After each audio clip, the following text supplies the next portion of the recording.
I found my mother's diary recently.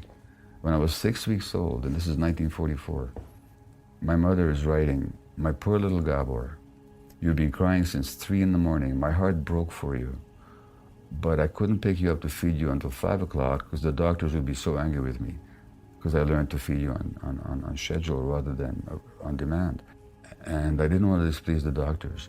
So I had to let you cry for almost 2 hours. And finally at 4:45, my heart broke and I couldn't do it anymore. And I picked you up and fed you, but don't think I'll do it again." Now, what's the message to a 6 weeks old who's desperate for maternal contact, and this woman who absolutely adored me, who did everything she could to save my life, who absolutely loved me, and she's absolutely hurting me at the same time. And just how confusing that is for the infant. Now, you tell a mother bear to ignore the crying of the infant. You tell a mother cat to ignore the crying of the infant. Every fiber in my mother's being wanted to pick me up and nurture me, but because the doctors had told her not to. And this is how we tell parents now how to parent. We tell them to sleep train their kids by not picking them up. Hunter-gatherer tribes, you know what they do? They never even put their kids down. In the state of nature, creatures don't put their kids down. That doesn't mean you're permissive. The kid wants a cookie before dinner, and you know better. You give him a cookie, he won't have dinner. You're not going to give him the cookie. But why shouldn't he be angry about it? Why should I be threatened by his anger? Why should I call that naughty? Why should I call that the terrible twos? "Oh, you're angry, you're really upset, you really wanted that cookie." Yeah, that's okay. "Well, I'm so sorry, it's after dinner, In other words, you're not permissive, but you're also not demanding that the child suppress their feelings in order to be in your presence. And you don't hold the relationship as ransom to them. That's exactly That's the dangerous thing. You don't use the relationship against them. So I went on holiday this year. 1 week I spent with some family in like kind of a weird camp place in Germany, and the next week was in Bordeaux. I'll be honest, 4 days later, I left and flew back to London alone because I couldn't be the holiday dad. If you could recognize in that experience that there's something that's still missing for you in terms of your self-awareness, then that could be a teaching experience. And I know that holiday boredom that you described. When I go on holiday, it actually takes me a while to relax into it. Now the problem is when you're with 5 other people or 4 other people, and you also have to be there for them when you can't even be there for yourself, then you have a real dilemma. And you're either pretending to be the holiday dad or you're being miserable. I understand the dilemma, but I'm not sure that you want to stay that way for the rest of your life, because you got these 2 young kids, and what's the message to them? And that is restless around them. That it's their fault. Yeah. And Thich Nhat Hanh, the spiritual teacher, the Buddhist teacher, said that the greatest gift a parent can give to their child is his or her own happiness. And when you're restless and unhappy around your kids, as I have been, they get a message that it's about them. So that's something good to recognize, as long as you take it on as a challenge. When I came upon it is as a therapist working with family after family and observing that here were parents who had completed the checklist. They had financial success. They had emotional longevity in long-term relationships. They had arrived. And yet there was a deep dysfunction or deep disconnection between themselves and their children. So that led me to be curious, well, what is it? If it isn't what we think it is, success, money, marriage, stability, maturity, then what is it? And I began to see that it's this thing that I call consciousness, which is really the parent's inability to realize that there's this thing called conditioning that obscures the ability to see the child for who it is. So because we've been conditioned, we don't even know we're so conditioned. Conditioned by our own childhood, by the unconsciousness of our parents. We're conditioned by culture in terms of norms, what is right. They've not been aware, they've not been attuned, they've not been aligned, they've just been doing what they were told was the right way to live. But what this does, this immediate placement of a way to be, obscures the ability for the child to develop their way, right? They never get to figure out who it is they are. They never hear the soul calling from within. They never hear the beat of their own essence. They just come to be herded into cattle. And this is where there's a disconnect, because the child is like, hey, see me. And all they see reflected back is the parent's ideation of what they should be. And then the abyss between who the child believes they are and who they feel they should be grows wider. So you have, in adulthood, you see all grown-up children walking around lost and aimless, finding who it is they are. Why is it that you're doing this show? To help children, grown children, recover what they once had. And that's a tragedy, right? Because they had it. We all had it once. So what happens? What happens is that the parent, because of their unconsciousness and their being, completely overwhelmed by conditioning, pluck the child's essence out and shove all this unconscious garbage in, which has never been deconstructed. And they tell the child how to be. Then the child has to go through all their life and then one day have an epiphany or be vomiting on a bathroom floor, overdose, that they begin to say, now I need to find who it is I am. Right. And that's this endless cycle. We're all on it. We're all on reading my books and watching your shows to recover from the parenting we received. What is it that makes them cling so hard? And then how do you help them through it? It's really tricky, from green beans to having sex too young. It's knowing where that line is, But it's the same thing, though. It's what's your stance as a parent? Can I shove those green beans down? Can I stop my kid from having sex? Like, what is my jurisdiction? Right. What is that sovereign line? It's really tough. And the beauty of life, though, is that there is no line in stone. Most of it is in sand. And it's uncomfortable. Life is this eternal dance between the knowing and the not knowing, between the possessing and complete non-possession, between the doing and the non-doing. Isn't life constantly the art of this? No more do you see it, played out than in the parent-child relationship. The child is asking you, guide me, control me, I don't know how to do it. And you're like, yeah, I'll do it, I'll help you, I'll show you. But then you suddenly reach a line where the child can't do it and can't do it your way. So now you have to back off. Then you go in and then you have to back off. You have to be there, everything. You have to provide, care for, and, give everything, but you can't really own them. It's this constant dance between stepping into the doing and the ego of it and your role as a parent, to stepping completely out of it, to understanding that your children are here ultimately to be their own sovereign beings. So you can try and pretend and identify with the role, but ultimately they're their own person. So and then you back off. You go close and then you have to back off. And if you don't, and you ramrod into your child because you don't see the line, no parent sees the line. You missed the line. The line was like way back. You should have stopped way back 3 years ago, right? But you kept going. Then the kid will create something to push you away. They'll either slam the door, they'll create the defense, they'll move to China, they'll do something to go, okay, back off now. I need to find who it is I am. Or they will wallow in an addiction because they don't know where to go. Because you don't know your boundary, right, as a parent. I always say to people, you get the first 3 years right, you can relax. If you don't get the first 3 years right, you'll be practicing remedial parenting for decades. And what does screwing it up look like? And how would you know? Well, first of all, you'd know because there I am with my son, and I'm not finding rest in it. So I don't know how to be there with him. I don't know how to be there for him. And I was like that. I was always waiting for my kids to grow older when I could intellectually engage them, and now we'll have something in common. But the sheer act of being, or the sheer state of being, I could never achieve with them. And it's interesting because I look at my brothers. They're so wonderful with little kids. They're so spontaneously there for them. I never knew how to do that. Because the real relationship doesn't depend on words. It depends on the capacity to be with. And I can sense just that energy from you. I'm just here with you. Yeah. And I'm here. And I welcome your presence. Right. And I welcome you to exist in my presence. And I'm overjoyed to have you in my presence. Right. That's what the child needs from the parent. And that's communicated with body language and everything. And to the energy that you exude. And they can feel it. They can absolutely feel it. Wow. They can't name it, but they can feel it. Okay, and that already starts changing their personality right there. That shapes their personality. They always say that mothers form a different bond than fathers. Is that just another way, an anachronism? Mothers form a different bond, but only because mothers are present with their kids. Whereas the fathers tend to visit the kids. I mean, the father goes to work typically and then visits at home for a couple of hours and then takes off again next morning. Those fathers who stay home with their kids, they learn how to mother their kids. So it's not a gender issue, it's a relational issue. And the mothers allow themselves to be trained by the kids, whereas the fathers tend to impose their own expectations on the kid.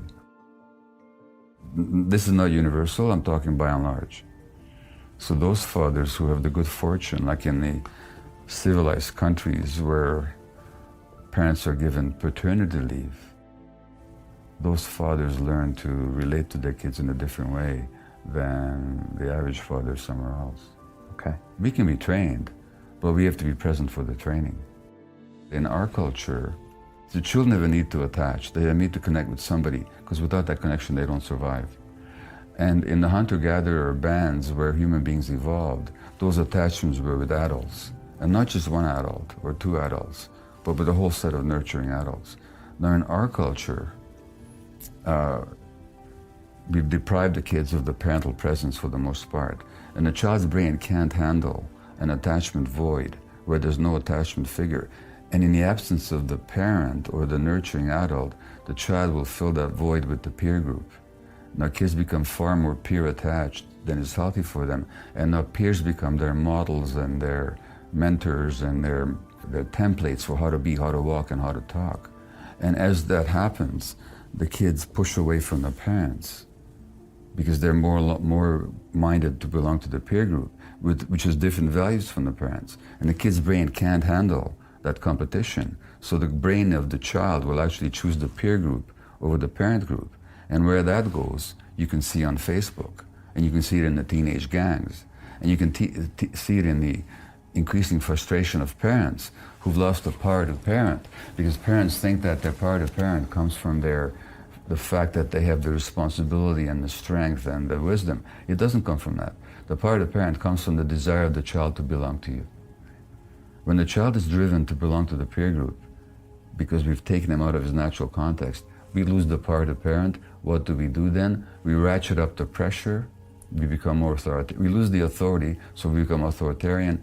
And the more authoritarian we become, the more pressure we put on them, the more they resist. And now we label them with oppositional defiant disorder, and we call them obstreperous and bad and naughty kids. All they're doing is acting out their attachment dynamics. So if we want to discipline kids, we actually have to make them our disciples. And the disciple is not somebody who's afraid of you. The disciple is somebody who loves you and wants to belong to you and follow you. So discipline is the very opposite of punishment. First of all, you realize that the most important template, in fact, the essential template for the emotional development of the child, as well as for the brain's healthy physiological development, is a nurturing relationship with mutually responsive adults. That is the template for physiological brain development and healthy psychological development. That means that anything that you do that undermines the relationship with the child will actually undermine the child's development, because it makes the child insecure, and kids in state of insecurity are in defensive flight or fight mode, in which mode they don't learn anything. They just are defending. And so that every time I use the relationship against the child, so I have a 2-year-old who's angry, and most psychologists and parenting experts will tell you, time out. In other words, what they're telling you is, withdraw the relationship from the child as a way of threatening the child. And that threat will make the child comply with you. Well, the child may temporarily comply with you, but what have you taught her? You've taught her that the relationship is conditional, that they're only acceptable to you if they please you. Furthermore, you've taught them that relationships are unstable and unreliable. And they've learned that you're not available for them when they're most upset. Because why is he acting out? Why is he throwing a tantrum? Because they're frustrated about something, because they're angry about something, because they're unhappy. And you say to them, when you're most unhappy, that's when I'm least available to you. And this is how parents are taught to parent. Furthermore, parents are taught not to pick up their kids when they're crying. Let them sleep it out, which is utterly noxious. Yeah. Because the child who you don't pick up, right, what lesson do they get? Their emotions don't matter. That's the lesson they get. Just the opposite of what any loving parent wants to teach. So that the psychology, the parenting psychology in this culture has become anti-child. I wanted to make sure that, however they were raised, that they retained the curiosity of childhood into adulthood. That implies that you have to do a lot of work to make it happen, when in fact, you'd be surprised how much work you put in to squash it. Okay, let's say there's a little toddler walking here, okay, crawling on the ground. It comes up and they start grabbing this. What's the first thing? Say, no, don't touch that. This was an experiment waiting to happen that you just squashed. This is a cup. It has water in it, okay? This is breakable. The kid doesn't know that. They want to experiment. So they'll grab it, it'll fall, it'll break, water will spill all over. That was an experiment you just prevented. You don't have kids with the intent of retaining a clean house. These are non-commensurate goals, okay? Kids are sources of chaos and disorder. Get over that fact. And where does the disorder come from? It's because they are experimenting with their environment. Everything is new to them. Everything. I was in Central Park. We were just finished seeing one of the Shakespeare in the Park performances, and it had rained a little earlier, so there were puddles in some of the walkways. I saw a woman walking with her kid. The kid has galoshes on and a raincoat on, and they're coming down the walkway. And there's this big, juicy, muddy puddle right there. And I said, please let the kid jump in the puddle. You know the kid wants to jump in the puddle. The kid is like 3 or 4. You know the kid, and what does the mother do? She pulls the kid around to prevent that from happening. That's an experiment in cratering. That's what craters happen that way. You splash the water, there's mud, it's fun. You get to see the cause and effect of a force, downward force operating on a fluid. Gone. That was a bit of curiosity in that moment that was extinguished. So, with our kids, curiosity, provided it does not kill them, if it meant we had extra work in front of us, I would do that extra work. So, your task is less to instill curiosity in your kids than it is to make sure you don't squash what's already there. And I have pretty high confidence that they'll retain that curiosity through the turbulent middle school years into high school. And what is an adult scientist but a kid who's never lost the curiosity? And so in here, people ask about raising their kids. They ask about education. I can tell you this, if Einstein were here and we're talking with Einstein, we could talk to him for hours and hours and hours. You know what question will never come out of our mouths? Is, what college did you go to? I want to go to that same college. I bet most of your people who've sat in this chair, it's not about what college they went to. It's about their own initiative, their own drive, their own ambitions, their own curiosity. That is not taught in school, sadly. School, they view you as this empty vessel that they pour information in, and you test it over here, you get a high grade, you're praised. You might even give the commencement speech. Is that who become the shakers and movers of the world? I don't think so. There'll be some of them, but not with the totality of expectation that is brought upon those who succeed in school in that way. So I can just tell you that what has to change in schools, and I don't have a recipe yet, I just know the result, what the result has to be. It has to be, when you come down the steps on the last day of school, you are not singing the Alice Cooper song, "School's out forever." There'll be a sad song you'll be singing, saying, gee, I gotta go 2 or 3 months without learning anything? You should be sad that school is over, not happy. And the fact that you're happy that school is over means something is not working in there. You're not enjoying the learning process. And on the other side of that is, school should, as a minimum, preserve that curiosity for you. Yeah, if you lost some of it, because it's not going to be in all of us, put it back in. So that when you graduate school, you can give literal meaning to the word commencement. Commencement means beginning. It doesn't mean ending. And so you leave school and you say to yourself, I now know how to.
I now have a curiosity of all things I have yet to be exposed to, and I will now become a lifelong learner. Without that, you become ossified in whatever was the body of knowledge that existed the day you graduated. And you will lead a life always looking back at that time without continuing to grow who and what you can become in life. I think we should all get as high grades as you can. But if you don't get the highest grades possible, no one should be standing in judgment of that. If you have some other ambitions that have pathways that don't get encoded in the GPA that other people are referencing. One thing my wife does is when Caden's just, when he has meltdowns sometimes on the sidewalk next to traffic. And so she just talks to him. Okay, I know you're really angry, Caden. And that might take 5 minutes. But when he's talking, she's like, okay, I know you're really angry, but we need to go. So I understand you're angry. And he's like, ah! And she just tries to talk. And then after a while, he's listening or hears the tone. That's the whole point. He's responding as much to the energy and the tone as he is to the words. And what she's teaching him is self-regulation. He's actually teaching that you can go through these states, it's okay, they'll pass. And this is how self-regulation happens. Not by, you mustn't yell, you mustn't cry, and so on, this kind of punitive and accusatory stuff. Your wife's doing intuitively what needs to be done. What she's doing is instead of a time out, she's giving a time in. She's actually giving him her energy and her concern and her presence at that time, which is exactly what the child needs. And that way he'll learn self-regulation. Whereas when you react against his anger, all you're teaching him is self-suppression, which is not the same as self-regulation. I got a stepdaughter when she was 6. Right. She's now 14. Mm-hmm. And you said some interesting things about stepchildren and stepfathers earlier. Well, step is an interesting word, because why do we call them step-parents? Because they step into the role of the parent. And in this book, Hold On to Your Kids, what we point out is that parenting is not a role, it's a relationship. So sometimes, I've seen very often the step-parent steps into the role and expects deference and compliance and love from the child. But why should the child offer them? She didn't ask you to marry her mother. That was her mother's decision, maybe for perfectly valid reasons, but let's not assume that the child is necessarily a party to it. And if you want to step into the role of parenting, you have to develop the relationship where the child wants to belong to you, where the child's attachment drive is directed towards you. And then you'll be the parent. But let's not assume that it's a role, that simply you can start doing the right things without a relationship. And Krishnamurti, the great teacher, said that the most important thing is relationship. And he said that without understanding relationship, any plan of action will only breed conflict. So it's that relationship that we have to get. So that 6-year-old whose mother married you at that age has already been through that difficult time because her parents divorced. Now, I don't need to know the circumstances, but I can tell you, no adults divorce without a fair bit of unhappiness. I mean, no two happy parents wake up Saturday morning and say, it's been wonderful, I'm totally in love with you, goodbye. There's usually a period of alienation and stress and struggle and rancor. And the child has to endure all that. And the child has endured the loss, well, assuming that the father didn't die or something. But one way or the other, the child, the 6-year-old, has endured the loss. Then you come along.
of a sudden the mother forms a relationship with you. Why should that not be threatening to the child? She's already lost something, and all of a sudden there's a stranger in the home whom mommy really loves. Well, every reason she might perhaps perceive you as a threat. Now, maybe she didn't. Maybe you formed a great relationship with her right from the beginning, and maybe she welcomed you into the home. But it can easily work the other way. In other words, all I'm saying is we have to understand that the parents' relationship with one another is not immediately transferable to the child. That a relationship is to build with the child.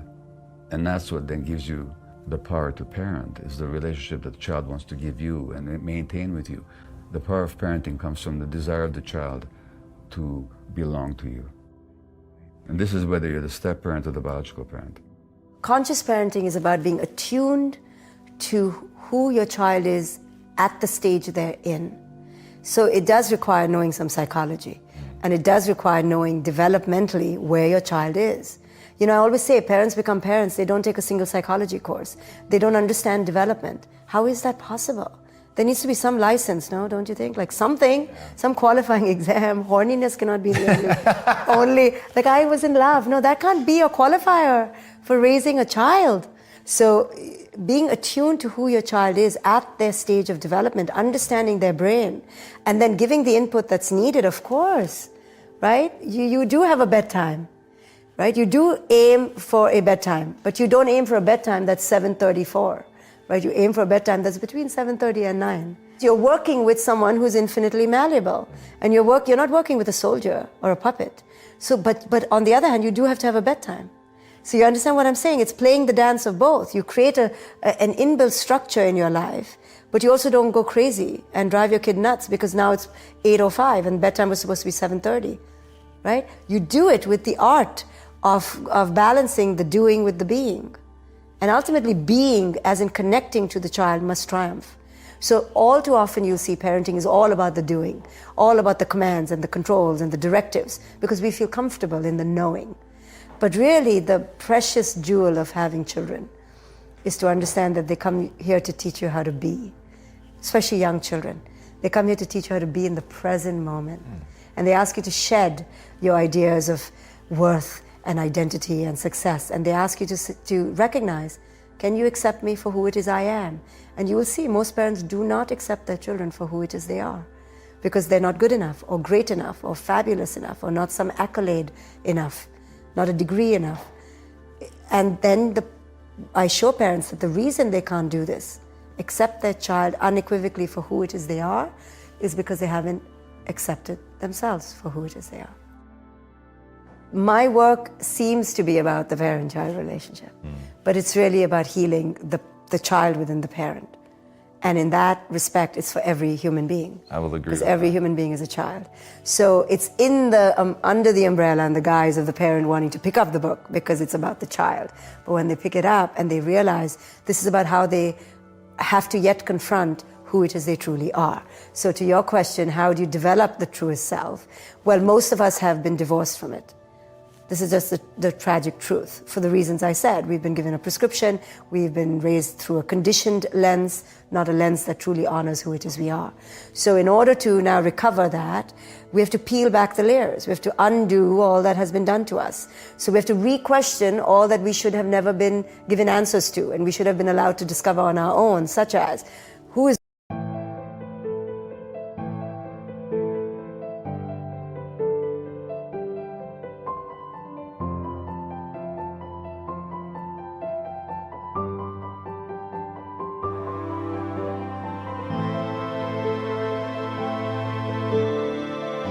God? What is God? What is religion? What is beauty? What is achievement? What is success? What is truth?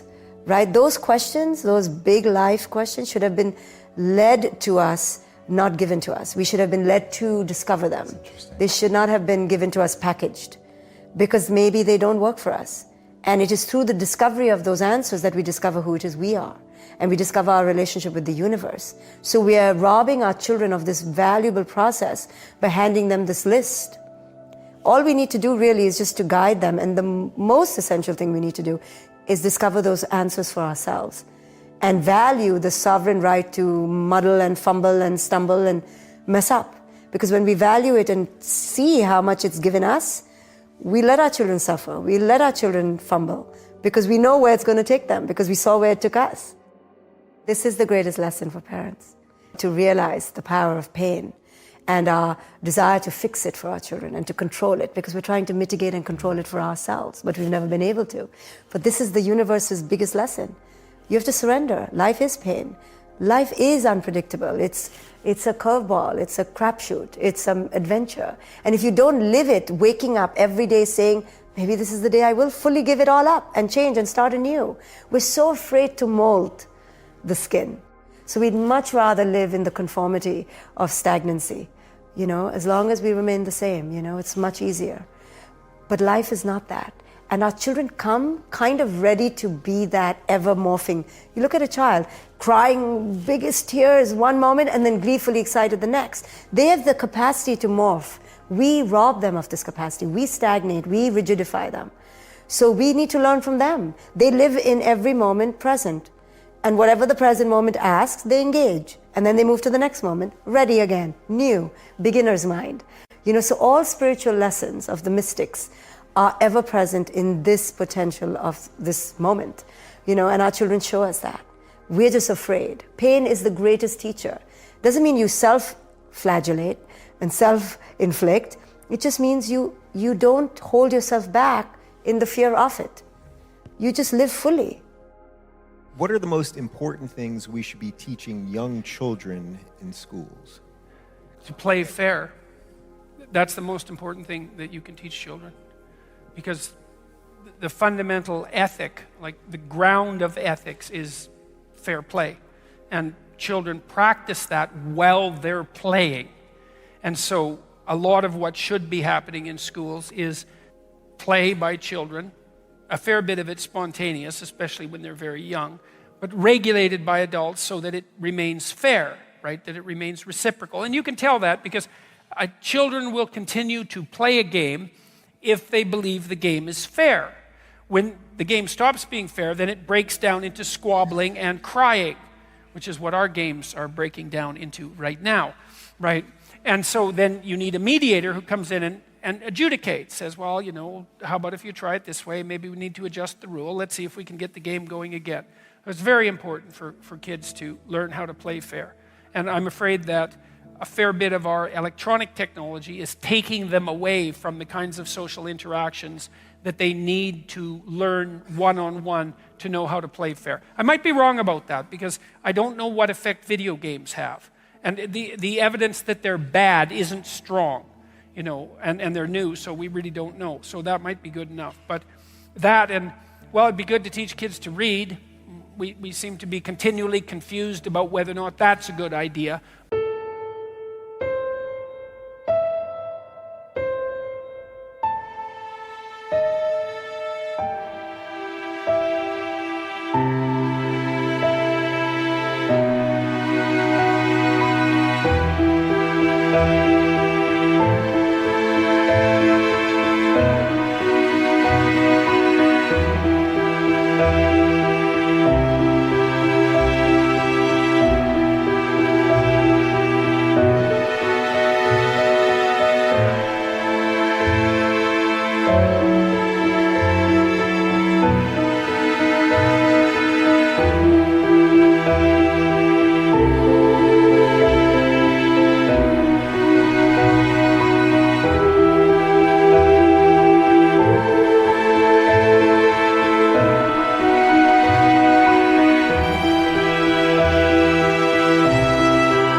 We actually do know how to teach kids to read. You can use phonics programs, and I believe computers could speed that along substantially. It'd be good to teach them to read. It's good to teach them to write.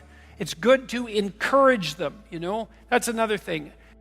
It's a good thing to know this just generally. Here's a real powerful technique that you might want to think about, and because this is worth knowing.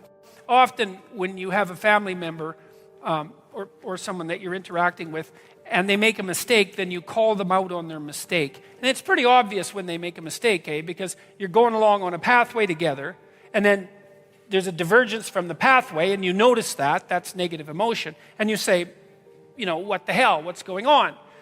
What you don't notice is all the time you're spending walking forward when it's going real well. And the reason for that is, what's going real well, so you mostly ignore it.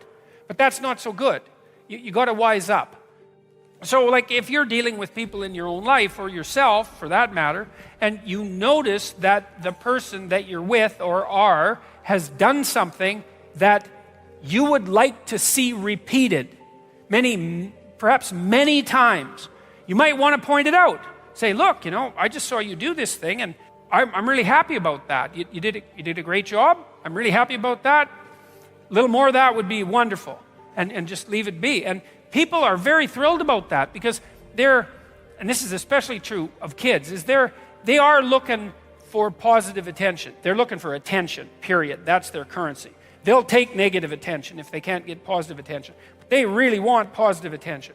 And what they really want is for someone to watch them and notice when they do something that makes them a good person, and then have that pointed out. It's like, good work, kid. Way to be. I saw what you did. Here's what it was. Good job.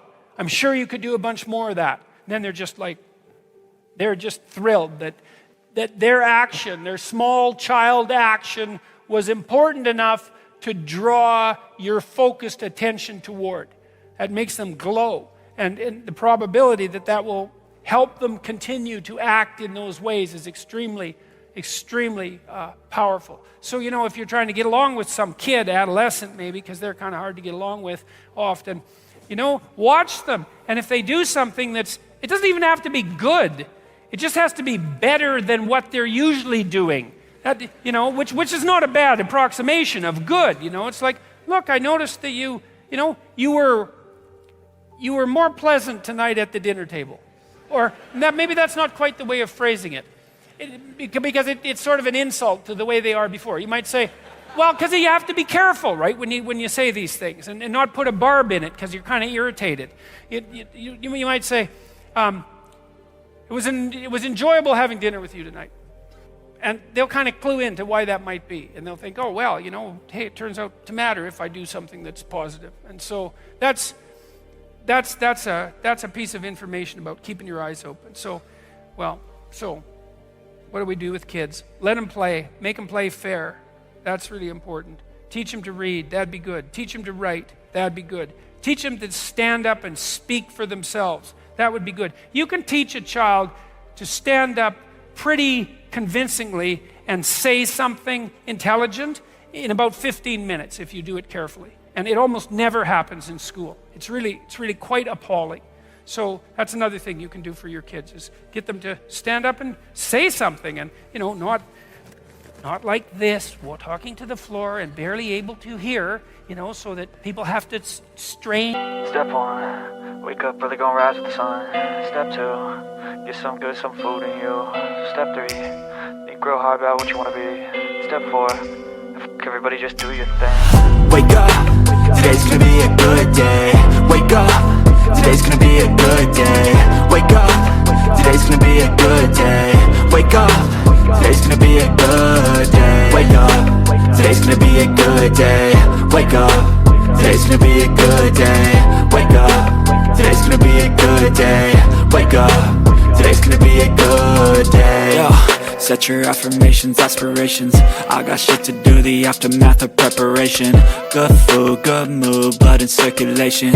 One step at a time, yeah, that's how you make it. Set a goal you control and the steps you take them. I try to pick one thought, have some concentration. And if I make a mistake, it's called education. I try to do this every day, call it replication. Wake up, today's gonna be a good day. Wake up, today's gonna be a good day. Wake up, today's gonna be a good day. Wake up, today's gonna be a good day. Wake up, today's gonna be a good day. Wake up, today's gonna be a good day. Wake up, today's gonna be a good day.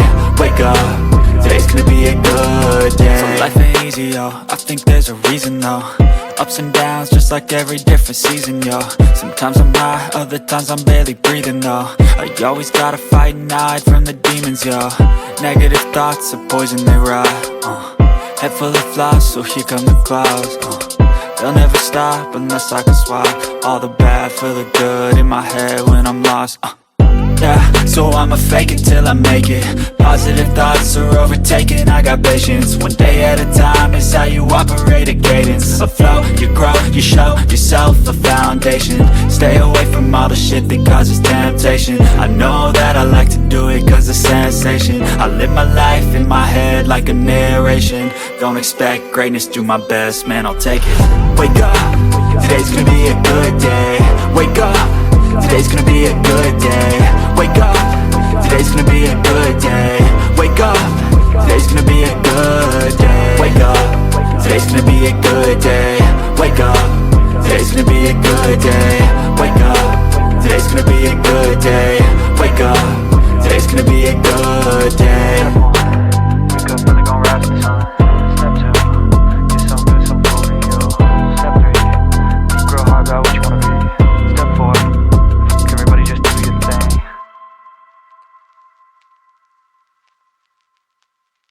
And strive to hear them, but to stand up and to say something.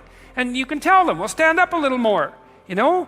Put your shoulders back a little more volume so I can hear you. It can be a little game. God, they learn that so fast you can hardly believe it. And I don't know why they're not taught that. I think because people are afraid of competence.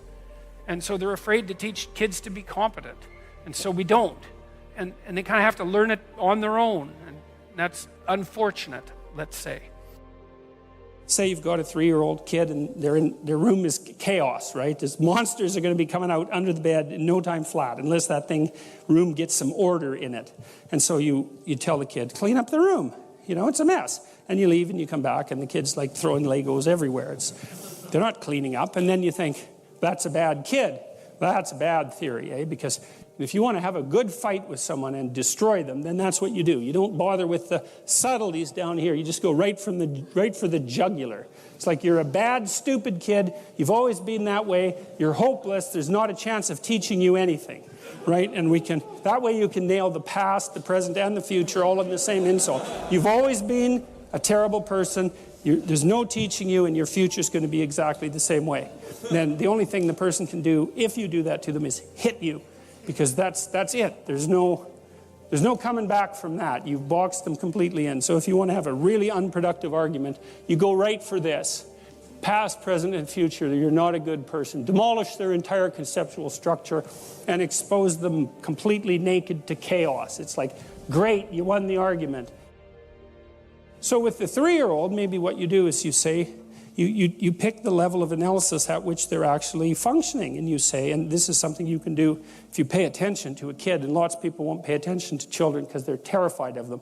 They're terrified that they'll do something wrong with them, or that the kid won't like them or some damn thing. It's like, all you have to do to get a kid to like you is pay attention to the kid for like 2 seconds, and the kid will instantly like you, because attention is it's the ultimate currency for children, right? They need adult attention because adults know way more than kids, and so they love attention. All you have to do is pay attention to them. They will like you instantly.